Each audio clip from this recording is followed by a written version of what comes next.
नमस्कार, मैं हूं दिनेश गुप्ता। पावर गैलरी के यूट्यूब चैनल में आप सभी का स्वागत है। हम बात कर रहे हैं सत्ता के संघर्ष की। मध्य प्रदेश में विधानसभा के 28 उपचुनावों की।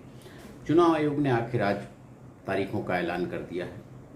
विधानसभा के चुनाव के लिए वोट नवंबर में डाले जाएंगे और चुनाव के लिए अधिसूचना 9 अक्टूबर को जारी हो जाएगी। चुनाव की अधिसूचना जारी होने से पहले जो राजनीतिक दल हैं वो अपनी सारी तैयारियां कर रहे हैं।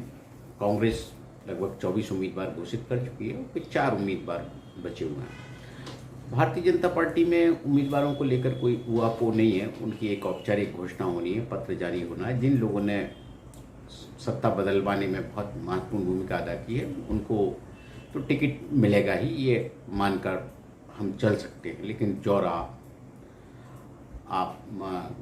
ब्यावरा या जो दूसरे ऐसे विधानसभा सीटें हैं जहां दल सत्ता के परिवर्तन में या दल बदल में कोई बहुत ज़्यादा महत्वपूर्ण योगदान नहीं रहा है, जिसमें आगर की भी सीट है और ये भारतीय जनता पार्टी की सीट थी, यहाँ चुनाव होना। ऐसी कुल जो सीटें हैं 4 सीटें हैं जहां उम्मीदवार भारतीय जनता पार्टी को भी घोषित करना है। उम्मीदवार भारतीय जनता पार्टी शायद अगले कुछ 1-2 दिन में कर देगी। शिवराज सिंह जी चौहान दिल्ली गए हुए हैं, आज उनके प्रधानमंत्री श्री नरेंद्र मोदी जी से भी मुलाकात हुई। लेकिन जो चुनावी रण है बेहद दिलचस्प होता जा रहा है। इस चुनाव के केंद्र में केवल ज्योतिरादित्य सिंधिया हैं और इसके अलावा कोई नहीं है। कांग्रेस पार्टी की ओर से लगातार ज्योतिरादित्य सिंधिया पर हमले किए जा रहे हैं और भारतीय जनता पार्टी की अंदरूनी राजनीति में भी ज्योतिरादित्य सिंधिया का चेहरा गले में फांस की तरह है। कई भारतीय जनता पार्टी के नेता सिंधिया जी का भारतीय जनता पार्टी में आना, ज्योतिरादित्य सिंधिया का भारतीय जनता पार्टी में आना स्वीकार नहीं कर पा रहे हैं। आप जयवान सिंह पवैया का नाम ले सकते हैं या जो दूसरे जो नेता हैं, कई नेता हैं ग्वालियर की राजनीति में। आप देखें नरेंद्र सिंह तोमर केंद्र में मंत्री है, लेकिन ज्योतिरादित्य सिंधिया के आने से उनकी स्थिति पर भी बहुत फर्क पड़ता है राजनीतिक स्थितियों में। क्योंकि जब एक कद्दावर नेता सामने खड़ा होता है तो दूसरे कद्दावर नेता की तुलना उससे की जाने लगती है। तो कांग्रेस की कोशिश ये है कि ज्योतिरादित्य सिंधिया की छवि को किसी भी सूरत में नुकसान पहुंचा जाए। कमलनाथ जी जानते हैं कि उनकी सरकार नहीं आ सकती वापस। 28 सीटें एक साथ जीतना कांग्रेस के लिए बहुत मुश्किल भरा है।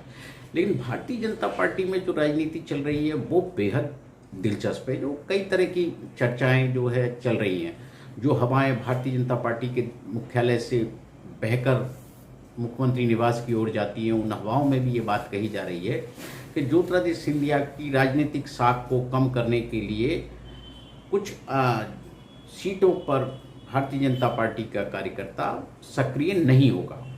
तात्पर्य यह है इसका कि सीटें सिंधिया समर्थक विधायक कम चुने जाएं, जिससे पार्टी में उनका प्रभाव ना पड़ पाए। ये इस तरह की राजनीति चल रही है। ये राजनीति भारतीय जनता पार्टी के लिए भविष्य में बहुत घातक हो सकती है, क्योंकि ज्योतिरादित्य सिंधिया का तात्पर्य यह है कि वो उनका हार जीत, उनके समर्थकों की हार जीत बहुत अलग विषय है। लेकिन जो इसकी जो राजनीतिक प्रभाव होगा वो यह होगा कि कांग्रेस पार्टी यदि कुछ ज़्यादा सीटें जीत जाती है, जिसमें 2, 4, 5 सीटों का अंतर भारतीय जनता पार्टी और कांग्रेस के बीच रहता है, तो इस बात से इनकार नहीं किया जा सकता कि कमलनाथ अपने अपमान का बदला लेने या सत्ता की वापसी के लिए भारतीय जनता पार्टी के विधायकों को 2023 से पहले अपने पक्ष में करके भारतीय जनता पार्टी की सरकार गिरा दे। इस संभावना से बिल्कुल इनकार नहीं किया जा सकता। तो जो है ये तो भविष्य की राजनीति है, क्या होती है। लेकिन आगे चुनाव की जो राजनीति भी बहुत करीब है, इसमें स्पष्ट हो जाएगा कि भारतीय जनता पार्टी के कार्यकर्ता काम कर रहे हैं कि नहीं। इसके जो है परिणाम नवंबर में मिलना है, तब तक हमें इंतजार करना होगा। और हमारा आपसे आग्रह है कि आप हमारे YouTube चैनल को लाइक करें, उन्हें शेयर करें और उसे सब्सक्राइब करें। धन्यवाद।